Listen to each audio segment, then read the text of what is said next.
Datanglah kerajaanmu.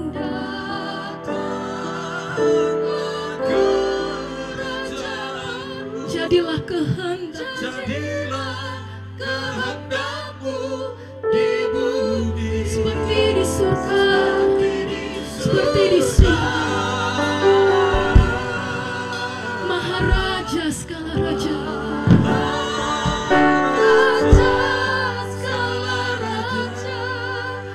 patutlah kami tunduk padamu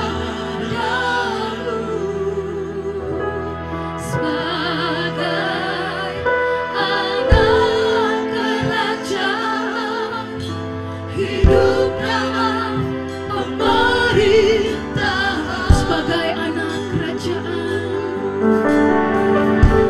sebagai anak kerajaan, hidup dalam pemerintahanmu.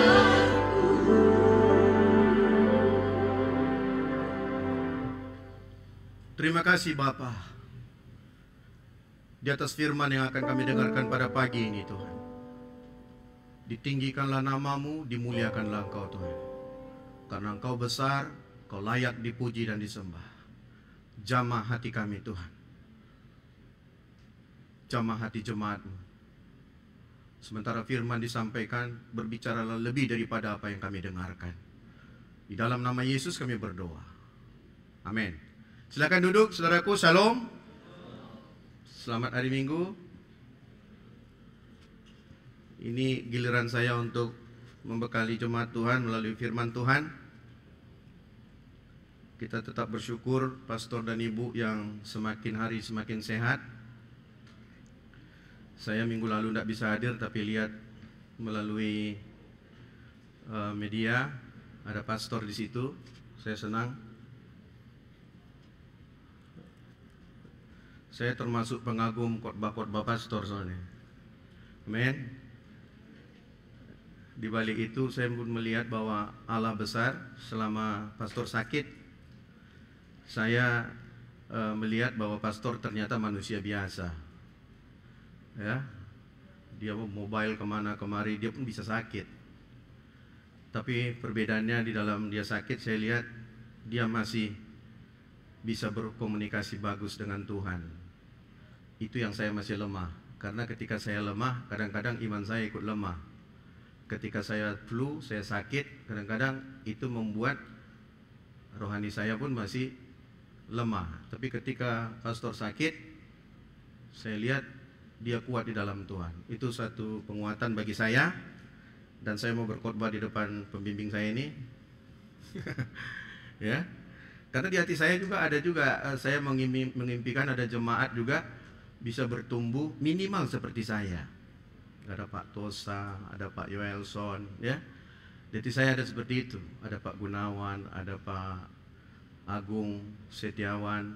Lalu ada yang lain, Kenapa? Dalam perjalanan hidup kita mau lihat apa yang Tuhan karyakan bagi kita. Tidak ada hebat-hebatan, ya. Tapi kita sama-sama bertumbuh, tapi kita sama-sama juga saling memperhatikan dan kita sama-sama saling mensupport. Amin. Yang baru menikah tetap benahi keluarganya, yang akan menikah persiapkan keluarganya, yang sudah lama menikah jangan bosan-bosan merawat keluarganya. Amin.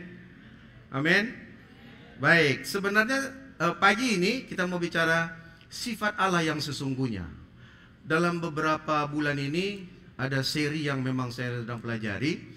Jadi kalau minggu-minggu yang lalu, kalau saudara masih ingat, saya tetap berbicara dalam konteks bagaimana sifat Allah yang sebenarnya. Dan hari ini dari sisi yang lain, saya pun akan membagikan itu. Saya tidak bosan-bosannya karena saya mempelajarinya, memang harus ngerti. Saya melihat sebenarnya Tuhan menginginkan kita. Tuhan menginginkan saya sebenarnya lebih hebat lagi. Itu saya percayai. Tuhan menginginkan saya lebih luar biasa lagi dalam berkarya. Tuhan menginginkan saya itu lebih intim datang lagi kepada Tuhan. Tuhan sebenarnya ingin lebih saya mengetahui sifat karakter dan keinginan-keinginan Tuhan. Saya sangat tahu itu. Tapi yang terjadi apa? Yang terjadi sepertinya saya semakin tidak mendekat kepada Tuhan. Kenapa? Ada banyak hal yang membuat itu bisa terjadi. Keinginan saya, pengetahuan saya tahu Tuhan itu ingin membuat saya kaya. Tuhan ingin membuat saya lebih rohani. Tuhan ingin membuat saya lebih dekat datang sama Dia. Tapi yang Tuhan terima, Tuhan lihat adalah jauh daripada yang Dia inginkan. Kesempatan itulah yang dipakai oleh iblis untuk bisa semakin menjauhkan saya dengan Tuhan. Ada permasalahan orang percaya pada saat ini. Ada perbedaan pola pikir, ya. Pola pikir kita yang salah tentang Allah, sehingga kita terhalangi untuk bisa memahami kasih Allah. Pola pikir kita mengenai Allah membuat kita menjadi terhalang mengenal Allah. Dari sejak sekolah minggu kita sudah diajarkan. Dulu saya ingat sekali, kalau kita katanya, mari berdoa. Yang intip-intip awas, nanti Tuhan cubit kau, katanya. Terpola di pikiran kita, Tuhan itu tukang cubit. Kan gitu. Kalau kau jahat nakal sama kawanmu, nanti tanganmu dipotong. Wah, dipotong. Itu tercekoki oleh kita waktu mulai kita sekolah minggu. Bukan salah guru sekolah minggu, ya, bukan salah. Tapi pada saat itu pengajaran-pengajaran itu seperti itu, gitu loh. Terbentuklah bagi saya pola pikir yang melihat Allah itu ternyata kejam, main hukum, main pukul. Kita baca lagi di Perjanjian Lama, ada banyak hukuman yang diterima oleh bangsa Israel pada saat itu karena kesalahan mereka. Ada pola pikir yang terbentuk pada kita, ada pola pikir bilang bahwa Tuhan itu nomor kesekian. Kalau kau kerja keras, kau pasti dapat hasil yang luar biasa. Lalu kita ilmu ekonomi bilang ke kita, dengan modal sedikit-dikitnya dapat untung sebanyak-banyaknya. Dengan kerja sekeras-kerasnya dapat Honda motor sebanyak-banyaknya. Dapat uang sebanyak-banyaknya, gitu. Dengan kerja keras dapat semua. Itu ajaran-ajaran yang sudah dicekoki di kita. Tidak terlalu percaya lagi kita kalau kita diam, tenang, berkat datang. Oh, di mana itu? Kenapa? Karena pola pikir kita sudah membentuk sikap kita dari apa yang kita pelajari selama ini, dari apa yang kita dengarkan selama ini. Di samping pola pikir kita yang berbeda, yang salah tentang Allah, itu membuat kita melihat kasih Allah pun berbeda. Lalu tradisi agamawi juga membuat kita menjadi salah mengenal tentang Allah. Itu membuat kita jauh daripada Allah. Dulu, di zaman dulu ketika mau ketemu sama Tuhan, nah kita udah tahu itu ya, harus lewat nabi, harus lewat pastor. Pengampunan dosa itu dilakukan lewat perantara pastor. Nggak bisa sampai kepada Allah kalau tidak melalui nabi-nabi tadi. Nah, tradisi agamawi tadi membuat kita sepertinya ada batasan kita dengan Allah. Konsep kita dengan Allah pun bisa menjauhkan kita dari Allah. Sehingga kita tidak optimum, ya, untuk menerima janji-janji Allah itu. Padahal Tuhan mempercayakan banyak hal bagi kita. Pola pikir tadi yang salah tadi memandang karakter Allah, sifat Allah, itu mempengaruhi kita untuk bisa mempercayai penuh apa yang sudah Tuhan janjikan. Jadi janji Tuhan banyak di dalam firman-Nya. Tapi pada kenyataannya kenapa tidak terjadi sama kita? Lalu ada banyak dalil yang mengatakan bahwa itu kan Tuhan mau mengasihi ke siapa Dia mau kasih. Ya, kepada kita semua Dia mau kasih. Karena firman yang disampaikan ini bukanlah kepada para nabi saja, bukan kepada para pelayan saja, bukan kepada para pendeta muda saja, tetapi kepada semua orang yang sudah menerima Dia secara pribadi dalam hidup dia. Ini kenyataannya. Ya, ini yang seharusnya terjadi. Tapi yang terjadi dalam diri kita, kita malah menjadi takut. Kita menjadi takut. Takut apa? Kita takut berpikir besar. Itu tidak rendah hati. Aku nanti akan melakukan ini, melakukan itu. Banyak kali cerita kau. Tujang Masedornai katanya. Dianggap orang kita merangan-angan. Ya, merangan-angan ya kau katanya gitu. Udahlah, ukurlah kemampuanmu katanya. Padahal Tuhan menginginkan kita lebih besar. Tuhan menginginkan kita berkarya besar. Tapi yang ada muncul apa? Kita takut. Berpikir besar pun kita takut. Apa berpikir besar? Kita meminta sesuatu yang besar, kita takut. Kenapa? Yang kita ukur kemampuan kita hari ini. Tuhan, berikanlah aku rumah tipe 72. Tidak berani kita minta tipe yang 105. Kenapa? Karena aku ukur pendapatanku hanya bisa membayar kredit yang tipe 72 ke bawah. Kira-kira gitu pemikiran sederhananya gitu. Kita dibatasi oleh apa yang kita punya. Padahal Tuhan bilang, Tuhan ingin kau berpikir besar. Kita takut meminta hal-hal yang besar. Kita takut untuk mencoba sesuatu. Aku kan sudah begini sajalah. Kenapa? Aku takut gagal. Kita takut hebat. Kita takut kaya. Ada orang takut kaya? Ada orang takut kaya. Ada yang takut miskin? Banyak kali. Saking takutnya dia miskin, semua diantamnya, semua diambilinya. Kenapa? Takut miskin. Jangan kita kira aja ada orang takut kaya saja. Takut miskin pun ada. Takut berpikir besar. Takut melakukan perkara-perkara yang besar. Takut dianggap gagal. Takut dianggap sok. Takut. Semua rasa takut ini diakibatkan kita memandang Allah dengan salah. Ya? Berarti di kita, di Allahnya tidak ada persoalan pada saat itu. Tapi di kitanya sudah membatasi kita. Tidak bisa itu tercapai.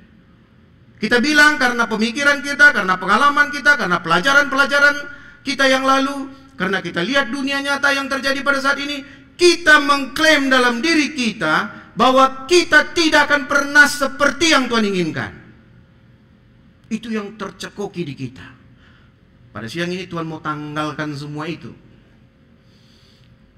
Udah tahu nggak kita konsep yang akurat tentang sifat Allah? Digambarkan kita menghampiri Allah tanpa mengenali apa yang telah Yesus lakukan di dalam kita. Kadangkala kita melupakan penebusan yang sudah Tuhan berikan. Kita kira itu suatu persoalan biasa saja. Kita kira itu suatu kejadian biasa saja. Padahal bagi Allah, penebusan yang Dia berikan di kayu salib buat setiap kita, itu proyek besar bagi Allah. Amin. Tapi kita sepertinya, kan Dia mati, kita terima Tuhan Yesus. Mungkin saking mudahnya ya. Mungkin saking mudahnya menerima hidup kekal, lalu kita merasa bahwa penebusan yang Allah kerjakan itu adalah yang biasa-biasa saja. Bagi Allah, itu hal yang luar biasa. Kalau pada siang ini, pada pagi ini, kita tidak lagi melihat penebusan yang Allah kerjakan, itu sesuatu yang luar biasa, refleksikan kembali. Itu karya Allah yang paling besar bagi kita. Karena kita menganggap bahwa hal penebusan itu hal yang biasa saja,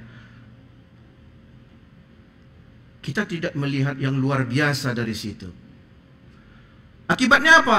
Akibatnya ketika kita datang kepada Tuhan, kita seolah-olah mencari sesuatu yang terbaik yang bisa kita kerjakan untuk bisa menganggap bahwa Allah layak untuk menerima kita. Kita berupaya menjadi lebih baik dengan perbuatan-perbuatan kita. Karena kita rasa penebusan itu tidak cukup. Belum cukup. Memang Allah kudus, Allah hebat, Allah luar biasa. Lalu Tuhan memberikan kepada kita hal yang luar biasa. kita bilang, aku tidak cukup baik untuk itu. Aku masih gagal dalam hal-hal yang ini. Aku masih belum hebat dalam ini. Akulah yang tahu apa yang kutampilkan hari ini. Aku dan Tuhanlah yang tahu. Kan kita bilang begitu. Ya. Nah, itu yang berkecamuk di kita, sehingga kita tidak lagi melihat penebusan yang sempurna yang sudah Tuhan kerjakan. Itu bukan lagi sesuatu yang luar biasa. Akhirnya kita gantikan dengan apa yang bisa kubuat, apa yang bisa kukerjakan, yang menyenangkan hati Tuhan. Itulah yang kita kira bisa memberikan kepercayaan Tuhan pada kita. Lalu suatu ketika iblis menunjukkan kesalahan, kelemahan kita mulai menghukum diri kita. Ketika kita mau sungguh-sungguh dengan Tuhan, kita sudah berapi-api dengan Tuhan, lalu iblis bilang, "Weh, kau kemarin masih jorok pikiranmu mengenai kawanmu." Aduh, iya pula ya. Padahal Tuhan sedang menyiapkan kita hari-hari itu mulai berpikir hal-hal yang besar mengenai pekerjaan-pekerjaan Tuhan. Ada perkara besar yang ingin Tuhan bereskan dalam hati kita, yang Tuhan mau koreksi dari hati kita. Kita sudah siap mau memaafkan orang karena sudah banyak firman, banyak nasihat. Ya, aku mau menasihati dia, aku mau mengampuni dia. Kita sudah siap seperti itu. Tahu-tahu iblis munculkan suatu keadaan yang real. Dia lihat, kau tengok tuh sifat dia itu. Kayak gitulah orang mau kau ampuni. Oh, diomongkannya lagi baru kemarin. Iya pula ya, batal. Kenapa? Iblis hanya menyodorkan persoalan yang kecil saja untuk bisa kita meruntuhkan apa yang sudah kita buat. Kenapa? Karena kita tidak melihat ada sebenarnya kuasa Tuhan soal penebusan tadi. Kita berkecimpung pada apa yang kukerjakan, apa yang kupikirkan, apa perbuatan baik yang sedang kusiapkan. Karena itulah kita mengira bahwa Allah tergerak untuk bisa menolong kita. Kita telah menaruh iman kita pada apa yang sedang kita kerjakan. Kita tidak menaruhnya pada sebenarnya apa yang Tuhan sedang kerjakan. Nah, ini bedanya di situ. Artinya apa? Artinya kita berpusat pada apa yang kita kerjakan, bukan pada kita lihat pada apa yang Tuhan kerjakan. Contohnya seperti ini. Kalau kita menerima Tuhan Yesus, kenapa kita mudah percaya? Ya, aku sudah terima Tuhan Yesus, maka aku sekarang memiliki hidup yang kekal. Kita katakan seperti itu. Itu mudah, ya. Kita mudah percaya. Karena apa? Karena yang melakukan penebusan adalah Tuhan. Lalu kalau kita bicara soal kesembuhan, apakah bisa Tuhan kasihkan sama saya? Kemakmuran, bisa nggak Tuhan berikan sama saya? Kelepasan dari semua persoalan, bisa nggak Tuhan berikan sama saya? Kita bilang, belum tentu Tuhan mau. Kenapa? Ya karena aku yang tahu aku. Belum itu. Ya kesembuhan ya 50-50 lah. Mungkin ya kalau aku lagi agak rohani, lagi banyak aku mengunjungi orang ke rumah sakit, kalau aku banyak menginjili orang, kalau aku banyak melayani orang, kalau aku banyak datang ke persekutuan doa, kalau aku banyak berpuasa, kalau aku banyak menyembah Tuhan, kalau aku sungguh-sungguh dengan Tuhan, kalau aku baca firman Tuhan. Semua yang baik-baik, yang perbuatan kita, itu yang menjadi pertimbangan kita sehingga kita bisa percaya Tuhan menolong kita. Jadi kalau soal penebusan yang besar tadi kita bilang itu kan karyanya Tuhan, Tuhan yang bikin. Nah, kalau hal-hal yang lain yang sepertinya kehidupan di dunia, kita mengira bahwa karena perbuatan kita lah, maka Tuhan tergerak, terkesan dengan kita. Padahal hari ini Tuhan tidak terpukau dengan apapun yang kita kerjakan. Amin. Jemaat Tuhan, diajarkan pada kita pagi ini bahwa Tuhan tidak terpukau dengan apa yang kita kerjakan hari ini. Karena dia melihat semua itu sudah dia selesaikan di penebusan. Sekali untuk selamanya. Itu khotbah-khotbah yang lalu. Ya, Tuhan sudah lakukan itu. Dia sudah menebus kita sekali untuk selama-lamanya. Saya tidak akan ulangi lagi itu. Itu yang pembicaraan kita pada minggu-minggu yang lalu. Itu sebabnya dalam perjanjian lama dulu, kalau korban pengampunan dosa itu dilakukan berulang-ulang, tiap tahun dilakukan, tiap tahun diluang, potong domba jantan, selesai. Tapi ketika Tuhan Yesus datang, darah anak domba itu sendiri selesai bagi kita. Persoalannya sekarang, kita yang tidak yakin bahwa kita sudah dibenarkan, kita sudah dikuduskan, kita sudah dimurnikan. Ketiga persoalan ini mengganggu kehidupan sehari-hari, sehingga kita melihat bahwa Allah itu begitu jauh. Kasih Allah itu begitu jauh, tidak bisa kita raih, tidak bisa sampai ke otak kita, karena kita tetap tidak merasa bahwa kita sudah dibenarkan, kita sudah dikuduskan, kita sudah dimurnikan lewat penebusan total oleh Tuhan. Ini persoalan penting. Ini bukan soal doktrin. Inilah sifat Allah yang sebenarnya. Anak-anakku, aku mau kalian tahu bahwa penebusan yang sudah kulakukan itu sudah 100%. Jadi bukan lagi karena perbuatan-perbuatan baik yang pernah kita kerjakan, lalu kita sepertinya kayak mau menyogok Tuhan, ya. Justru perbuatan-perbuatan baik tadi itu perlu. Membaca firman Tuhan, berdoa, menginjil, itu perlu semuanya. Jadi jangan bilang, oh lalu semuanya itu tidak perlu. Perlu.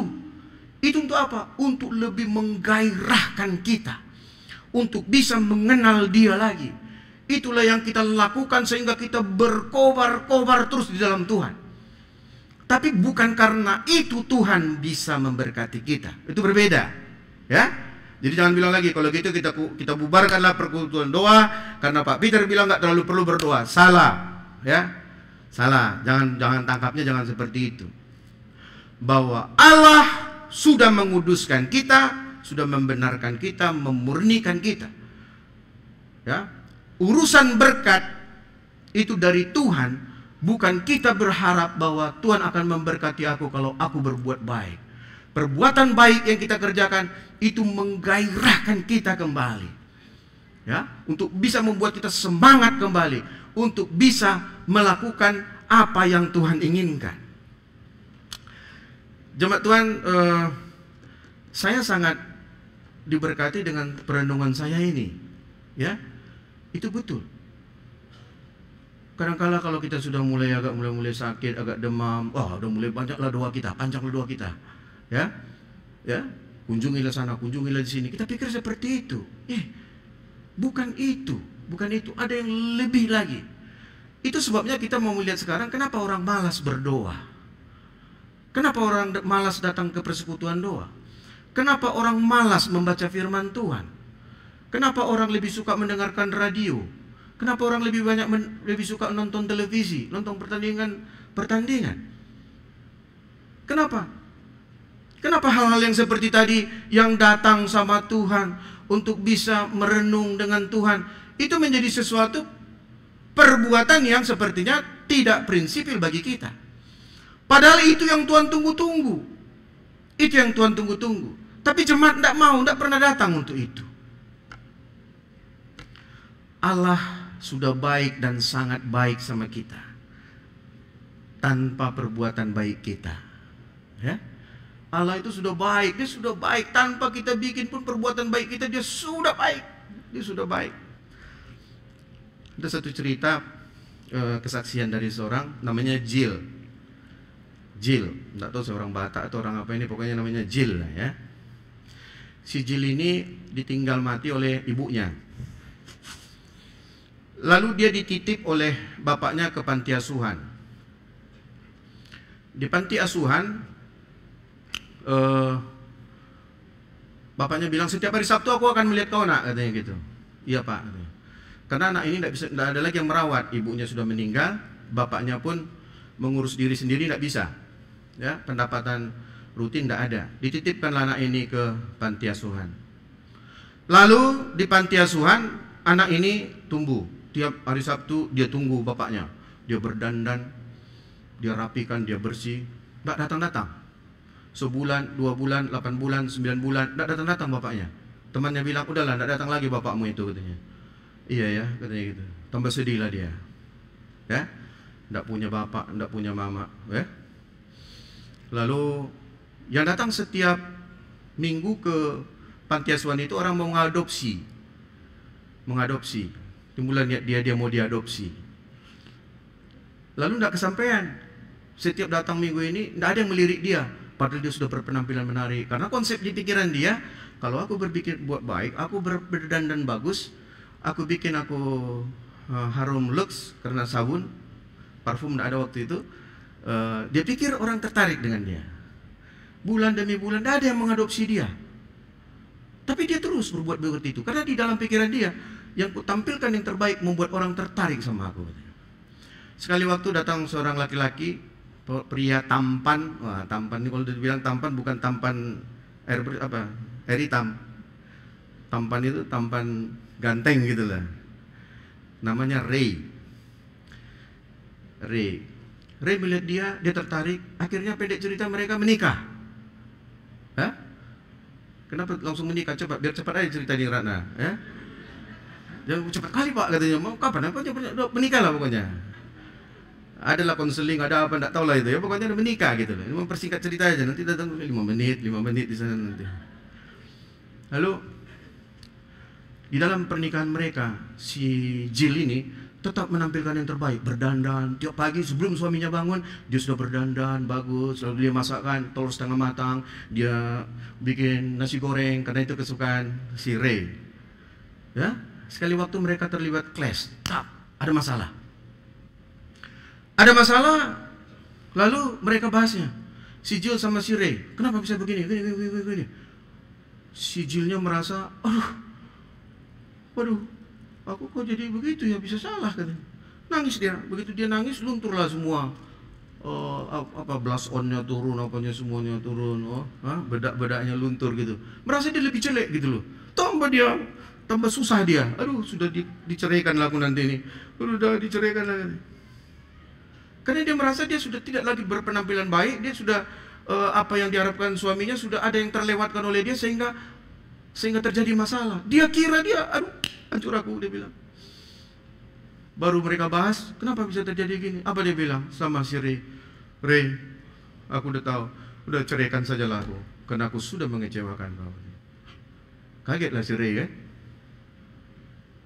Kagetlah si Ray tidak mengharapkan cerai.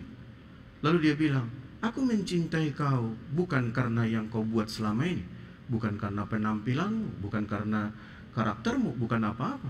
Memang aku mencintaimu dan kau kujadikan istriku. Sejak si Jill mengetahui seperti itu, maka dia pun ikut menangis. Berarti suamiku ini mencintai aku karena dia memang sayang sama aku. Kadang-kadang kita gitu juga melihat Tuhan. Kita kira Tuhan dulu menawarkan pertobatan sama kita karena kita sudah saleh, tidak pernah mencuri jambu, tidak pernah mencuri apa-apa, harus datang ke gereja. Kita kira datang ke Tuhan begitu. Padahal Tuhan menerima kita apa adanya. Oleh karena itu nggak usahlah kita capek-capek membuat merayu-rayu sepertinya memberikan yang terbaik. Tuhan, kami sudah melayani 70 km ke daerah sana, tidak ada apa-apa Tuhan, aku pun tidak ada, kami pun tidak ada apa-apa. Karena itu Tuhan kami layak, Tuhan menerima berkat-Mu. Tidak harus begitu. Tidak harus begitu. Tuhan, aku sudah tidak makan Tuhan 5 hari untuk mendoakan itu Tuhan. Tolonglah Tuhan. Seperti itu mau menyogok Tuhan. Kisah ini menunjukkan sama kita bahwa Tuhan mengasihi kita bukan karena apa yang ada pada kita, bukan karena kemampuan kita. Oleh karena itu tidak punya kemampuan apa-apa pun kita, penebusan yang sudah kita terima tadi itu cukup bagi kita. Itu cukup untuk meyakinkan bahwa Allah itu sayang sama kita. Dia ingin memberkati kita, Dia ingin mengubahkan kita. Seperti apapun potret diri kita, seperti apapun kata psikologi mengenai jiwa kita, karakter kita, Dia mau ubah itu. Karena kata Tuhan, penebusan itu cukup bagimu, kata Tuhan. Tapi kita kadang-kadang tak menghargai itu. Kita kira itu biasa-biasa saja atau enak-enak didengar saja, atau itu hanya khotbah-khotbah yang besar-besar saja. Enggak, itu karya Tuhan yang luar biasa, yang Tuhan inginkan kita setiap hari sadar akan itu. Tuhan sudah menebus kita, Dia sudah membenarkan kita, walaupun kita kadang-kadang tidak berlaku benar. Dia sudah menguduskan kita, walaupun kita kadang-kadang tidak kudus. Dia sudah memurnikan kita, walaupun hati nurani kita kadang-kadang bengkok. Dia tetap setia akan janjinya. Tapi Tuhan bukan berarti membilang kau oke, kau sembaranganlah hidup, tidak perlu kekudusan. Bukan. Supaya kita bisa datang ke hadirat Tuhan. Semua itu, semua kebenaran itu, semua kekudusan itu akan tercipta nanti. Tapi bukan karena upaya kita. Ya. Karena apa? Karena iblis tahu bahwa konsep ini bisa diruntuhkan. Seperti saya katakan tadi, bahwa ketika kita sudah percaya akan penebusan itu, lalu iblis datang dengan satu argumentasi yang real. Ya? Waktu kita sudah mendoakan sesuatu yang perlu buat kebutuhan kita, iblis bilang, apa sanggup kau menerima itu? Gajimu aja sebulan segini. Apa sanggup kau untuk mendapatkan itu? Kau aja masih seperti ini. Pelayanan apa yang kau lakukan di gereja? Sedangkan lihat tuh pendeta muda masih belum sanggup untuk membeli apa. Kita bilang begitu kan? Iblis menyodorkan yang seperti itu. Mari kita lihat dalam Wahyu 12 ayat 11. Wahyu 12 ayat 11 kita sama-sama baca. Wahyu 12 ayat 11. Dan temu, kalau belum temu lihat di Infokus depan. 1, 2, 3. Dan mereka mengalahkan dia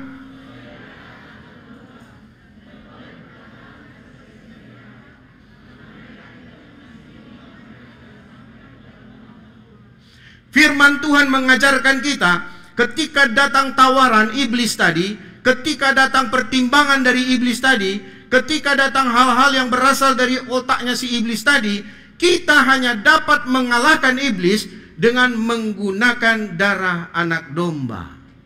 Katakan, dan mereka mengalahkan dia oleh darah anak domba, oleh Yesus sendiri. Kita bisa mengatakan, diam kau iblis, stop kau iblis. Itu karena kita dikatakan kita bisa mengalahkan iblis karena kita menggunakan Yesus. Kita bisa mengalahkan iblis, kenapa lagi dikatakan? Dan oleh perkataan kesaksian mereka. Kata-kata kita penuh dengan kuasa ketika kita landasi bahwa ini berdasarkan apa yang Tuhan katakan sama aku. Ada orang masih takut mau bilang, diam kau iblis. Nanti dihantam iblis aku, katanya gitu. Karena dia merasa bahwa iblis ini masih kuat kali. Jadi sama iblis tidak pernah dia mengganggu, tidak pernah mengusir iblis. Katakan di sini, dan mereka mengalahkan dia, mengalahkan iblis tadi oleh darah anak domba dan oleh perkataan kesaksian mereka.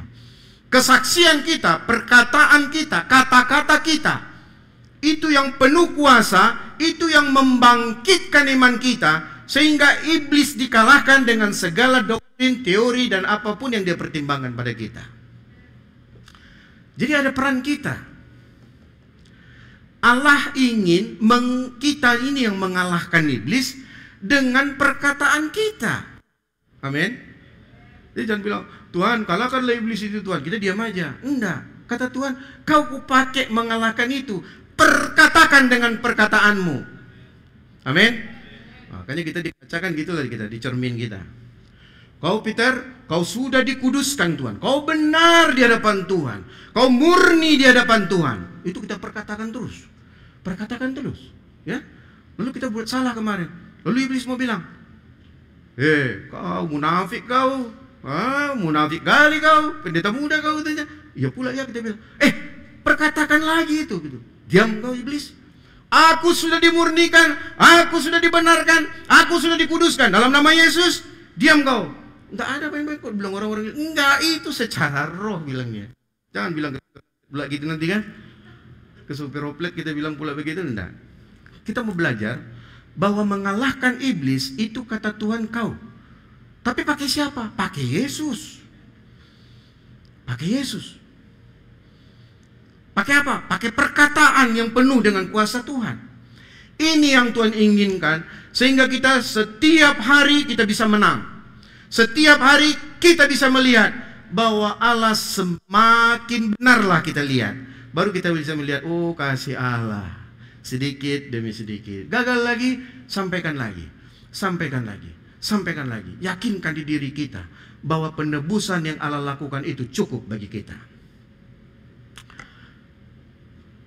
Jangan kita mengira bahwa kita bisa mengalahkan iblis tadi karena kita mau mengesankan bahwa kita itu sudah berbuat baik. Enggak juga. Semata-mata karena ini perbuatan Yesus yang Tuhan lakukan bagi kita, itu kupraktekkan. Itu yang penting.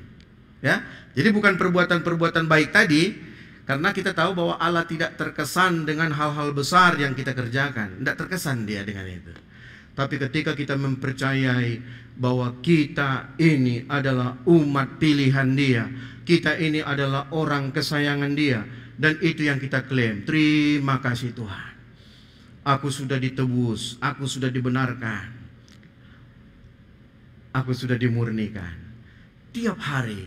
Ini yang perlu kita perdalam di dalam hati kita, sehingga kita bisa semakin melihat bahwa kasih Allah itu nyata bagi kita. Apakah kita sudah melihat bahwa Yesus mengasihi kita tanpa syarat? Udah percaya nggak kita bahwa Dia mengasihi kita memang tanpa syarat? Atau masih berpikir nggak kita bahwa Yesus itu melihat dan mau mengasihi kita itu karena kita saleh, ya? Karena tidak semuanya orang sebelum terima Tuhan Yesus latar belakangnya adalah orang jahat, ya? Ada yang biasa-biasa saja, baik-baik saja, baik-baik saja, lalu terima Yesus, lalu dia mengira bahwa ya karena aku baik sih selama ini, maka aku diberi kesempatan oleh Tuhan untuk bisa mendapatkan yang baik dari Tuhan, mendapatkan pertobatan. Apakah kita merasa bahwa Allah mengasihi kita itu sebanding dengan apa yang layak kita kerjakan? Nah, masih memandang seperti itu nggak kita? Kalau kita merasa bahwa kita tidak layak untuk menerima banyak hal dari Tuhan, maka kita tidak akan pernah membuka hati kita sama Tuhan. Jadi kalau kita masih belum pernah merasa layak menerima kepercayaan Tuhan, hal yang dipercayakan Tuhan, tidak layak aja terus kita akan terhenti untuk kita membuka diri datang sama Dia. Jadi kalau ada selera berhubungan dengan Tuhan itu tidak ada, itu penyakit. Itu penyakit. Kalau ada orang tidak suka hal-hal yang rohani, kalau masih ada orang yang tidak suka menghampiri Tuhan, kalau ada orang yang masih tidak suka untuk baca firman Tuhan, kalau orang masih belum suka berhubungan dengan Tuhan, kalau orang belum begitu suka perkara-perkara rohani, dia sakit. Kenapa? Karena dia merasa dia tidak layak menerima banyak hal dari Tuhan. Ya, dia merasa tertindas saja terus. Dia merasa bahwa Allah tidak terlalu peduli dengan dia. Padahal Allah mengasihi kita bukan karena perbuatan baik kita. Dia melakukan kasih-Nya tanpa syarat sama kita.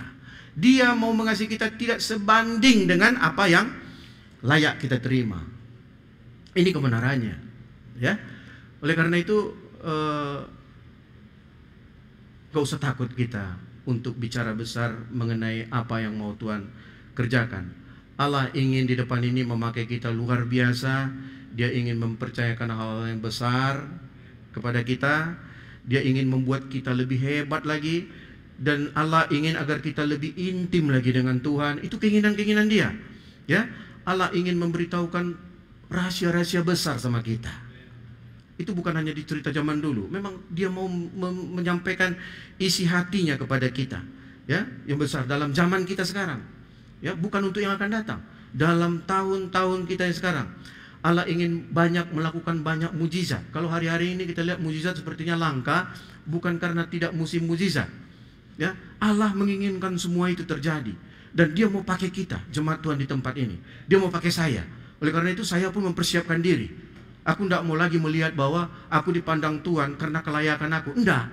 Karena Tuhan sudah tebus aku. Tuhan ada rencana besar bagi aku. Sekarang Dia aku kuncinya. Di kita kuncinya. Mau nggak kita membuka diri kita, mau datang kepada Tuhan. Jadi sebenarnya Allah melihat roh manusia di dalam diri kita yang telah benar dan kudus dan murni tadi, itu karena penebusannya. Itu saja sebenarnya yang perlu kita percayai. Terima kasih Tuhan, aku sudah benar, aku sudah kudus. Tapi semua itu ada, kata Tuhan, aku ingin memakai kau dengan semuanya itu. Itu bukan hanya untuk show, untuk pamer-pamer saja, ya. Tapi ada gunanya itu selama kita hidup di dunia, ya. Kita di dunia ini kan cuma hidup dari 0 umur sampai 6 tahun, masih anak-anak. Sekolah SD 6 tahun, berapa tahun tuh? 12. SMP SMA 6 tahun, 18. Kuliah 5 tahun, 23. Ada yang 10 tahun Pak, oke, mereka lah itu, kita 5 tahun aja, 23 tahun. Sudah habis 23 tahun belajar kan? Belajar. Matinya umur berapa? 80, Juni nanti 80 akan mati kata Tuhan. Dia minta 80 kan gitu kan. Entah berapapun itu nanti kan gitulah Juni ya. Gak usah tentukan 80 tuh, 90 masih bisa. Tapi 25 tahun ini sudah habis untuk belajar semuanya.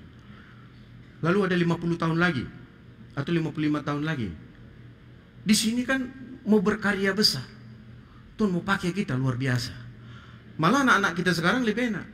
Dari mulai dia sekolah minggu sudah diajarkan bahwa Tuhan punya rencana besar untuk mereka. Ya, lebih awal lagi mereka. Nah, ada masa yang Tuhan sediakan, Dia mau pakai kita. Habis itu kan kita realitanya kan mau mati nanti. Habis mati nanti siapa melanjutkan lagi? Ya nantilah orang yang lain nanti. Nggak usah terlalu kita pedulikan. Tapi dalam zaman kita ini, dalam masa kita hari ini, Tuhan menantikan ada mau Dia lakukan melalui kita. Karena penebusan yang Dia kerjakan itu bukan iseng-iseng. Itu bukan coba-coba. Tapi memang pada masa zaman kita sekarang Dia mau pakai kita. Akibat konsep kita yang salah tadi, kita dijauhkan dari rasa intim dengan Tuhan. Ini yang sebenarnya banyak mengganggu. Kita kira kita mau melakukan banyak hal, tapi kita tidak mau mendengarkan apa kata Tuhan. Kita ingin Tuhan mempercayakan banyak hal pada kita, membuka rahasia Allah pada kita. Tapi kita memberi waktu untuk mempelajari, menghayati, melakukan firman-Nya pun kita tidak mau. Masih kalah kegiatan-kegiatan kita. Dikalahkan oleh kegiatan-kegiatan yang lain. Bukan semua itu tidak perlu. Bukan nonton TV itu tidak perlu, ya. Tapi kita yang bisa memanage apa yang perlu kita lakukan. Kenapa? Karena hubungan dengan Tuhan ini pun menjadi sangat perlu. Kenapa? Aku diinginkan Tuhan mau kasih tahu perkara-perkara yang besar. Masalah-masalah dosa itu tidak lagi mengganggu kita, ya. Dosa itu sudah dikalahkan. Tapi tabiat dosa itu yang kita latih untuk terus kita hilangkan. Semakin kita bisa datang terus dekat sama Tuhan, maka tabiat-tabiat dosa tadi, ketidakkudusan tadi, itu semua disingkirkan nanti dengan lambat laun. Percayalah, ya. Semakin kita dekat dengan Tuhan, hari ini kita berdoa sama Tuhan, Tuhan bilang, kau kurang-kurangi, hilangkan itu, kau masih sombong. Di dalam perenungan kita itulah Tuhan koreksi kita. Disitulah kita mengoreksi, apalagi Tuhan, apalagi Tuhan. Di saat kita sudah membuka diri mau datang sama Tuhan, membuka diri kita sama Tuhan, satu persatu Tuhan rontokkan hal-hal yang menghalangi Dia berbicara lebih luasa dengan kita. Amin. Pengen gak kita gitu? Saya ingin seperti itu, ya. Saya ingin. Dengan leluasa Tuhan membicarakan banyak hal kepada kita. Mari kita baca di Ibrani 4 ayat 16. Ini ayat yang terakhir.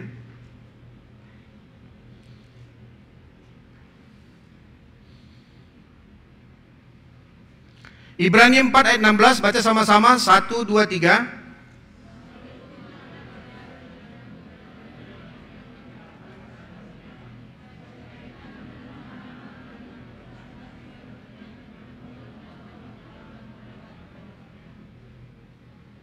Ya, dikatakan di sini, sebab itu marilah kita dengan penuh keberanian. Kenapa dia bicara dengan penuh keberanian? Ternyata keberanian ini yang menggagalkan kita bisa sampai datang kepada Allah. Tidak berani kita. Sehingga menjadi perlu di dalam Ibrani 4 ini dikatakan, sebab itu marilah kita dengan penuh keberanian. Bukan agak-agak berani, apalagi takut. Tapi penuh dengan keberanian.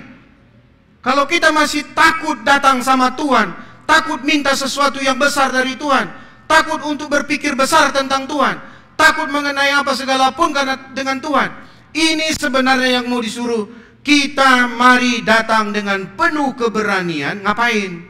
Menghampiri apa?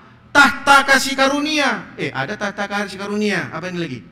Ya, ada tahta kasih karunia, ada karunia. Tahta kasih karunia itu cara-cara untuk mendapatkan kasih karunia, supaya kita menerima rahmat dan menemukan kasih karunia. Jadi cerita kasih karunia ini kan pemberian cuma-cuma, bukan karena perbuatan baik. Ya, pemberian yang memang Tuhan inginkan ini gratis, ya, dari Tuhan, hal yang besar dari Tuhan. Ini didapatkan dengan apa katanya? Kau datang dengan penuh keberanian. Kalau kita masih dituduh-tuduh oleh dosa, kalau kita masih belum percaya bahwa kita sudah ditebus, kita murni, kita benar, kita kudus, takut. Tapi kalau itu semua kita bereskan, maka kita punya keberanian untuk datang menghampiri takhta kasih karunia. Untuk memperoleh apa? Menerima rahmat dan menemukan kasih karunia. Kita bisa dapatkan rahmat, kebaikan-kebaikan Allah. Kita bisa mendapatkan kasih karunia Allah kalau kita berani datang sama Dia untuk mendapatkan pertolongan kita pada waktunya. Oleh karena itu tidak musimnya lagi sekarang ini kita cerita, Tuhan ampunilah aku yang berlumpur dosa ini, yang hancur lebur. Tidak usah lagi. Tuhan tidak ingin kali doa seperti itu. Kami orang berdosa ini. Kita berkutat-kutat di situ. 5 menit doa, 10 menit hanya bilang gitu. Kemarin kami tidak layak Tuhan, kami melakukan ini Tuhan, ampuni kami. Nah, bukan berarti tidak perlu disebutkan. Tapi kalau kita berkutat-kutat dari kelemahan kita, kata Tuhan, kau itu sudah beres anakku. Kau tinggal percaya saja. Tapi kau bangkit, kau buka dirimu, kau datang sama aku, kau dengarkan aku, beri waktumu, kau bicara sama aku. Itu Tuhan mau. Amin. Amin. Jadi kita tidak pernah terintimidasi dengan semuanya itu. Kita tidak berkutat-kutat lagi dengan kesalahan kita. Tapi Tuhan sudah menunggu kita. Ayo jemaat Tuhan, aku mau memberikan sesuatu. Kau sudah kubereskan semuanya. Tahta kasih karunia itu bukan tahta perbuatan sempurna. Ya, itu bukan kita sempurna dulu kita baru bisa datang sama Tuhan. Tunggu pendeta muda dulu kau bisa datang kusuk sama Tuhan. Tidak ada pernah diajarkan seperti itu. Ya, ketika kau sudah terima Tuhan Yesus, itu kesempatan kau sudah punya akses langsung kepada Tuhan. Mari kita berdoa.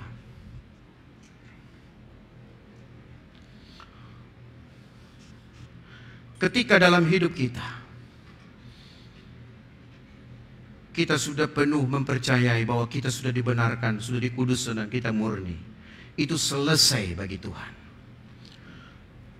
Urusan kita adalah kita mempercayai itu, sehingga kita bisa melihat bahwa Allah itu sungguh sangat baik bagi kita.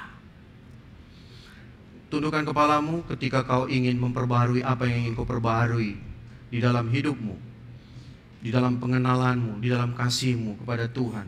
Sudahkah kau hari ini makin menjauh dari Tuhan, atau kau semakin mendekat sama Tuhan? Tapi yang Tuhan mau, kau ingin dipakai oleh Tuhan. Pagi ini jemaat Tuhan kita diingatkan oleh Tuhan. Dia sangat rindu untuk memakai kita luar biasa.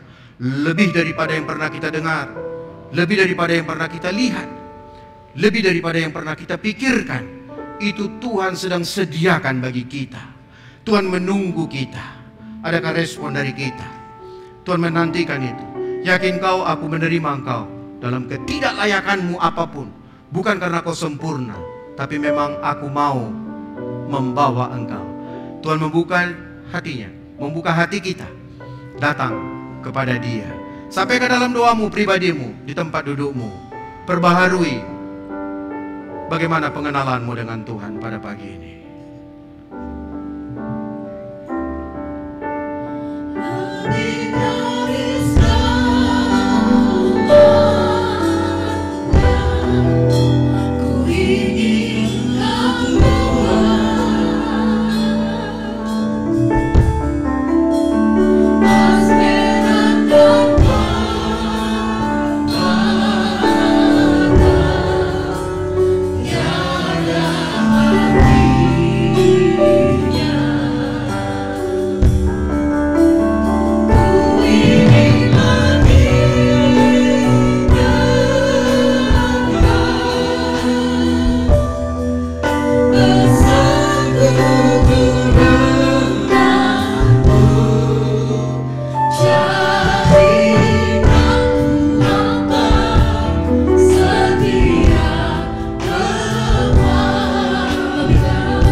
kasih Tuhan, Kau terlebih rindu untuk kami membuka diri kami, hidup kami kepada Engkau Tuhan.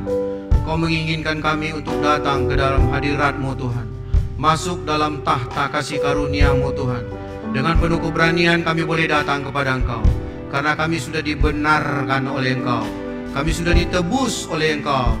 Sudah selesai Tuhan, segala dosa-dosa kami sudah selesai oleh Engkau ya Tuhan. Dan Kau ingin memakai kami Tuhan, sehingga muncullah Tuhan satu tabiat, satu keinginan untuk kami rindu. Kami senang memperkatakan firman Tuhan, kami senang datang kepada Engkau, kami senang berdoa kepada Engkau Tuhan, kami senang melakukan pekerjaan-pekerjaan yang Kau rindukan Tuhan. Kami senang memikirkan apa-apa saja Tuhan yang sudah Kau perintahkan untuk kami kerjakan. Di dalam amanat agung-Mu Tuhan, Kau ingin kami menjadikan bangsa murid-Mu ya Tuhan, mengajar banyak orang Tuhan, membaptis orang lain ya Tuhan. Semuanya itu adalah perintah Tuhan bagi kami. Dan Tuhan sudah memperlengkapi kami ya Tuhan. Ada banyak hal yang Tuhan ingin tunggu kami kerjakan Tuhan, karena kami tahu kami sudah dilayakkan oleh Tuhan. Dan Tuhan hanya melihat, percaya kami bahwa kami sudah ditebus oleh Engkau. Materikan firman ini Tuhan bagi jemaat-Mu, sehingga kami dengan leluasa, bergegas, semangat, antusias boleh datang kepada Engkau ya Tuhan. Di dalam nama Yesus kami bersyukur. Haleluya.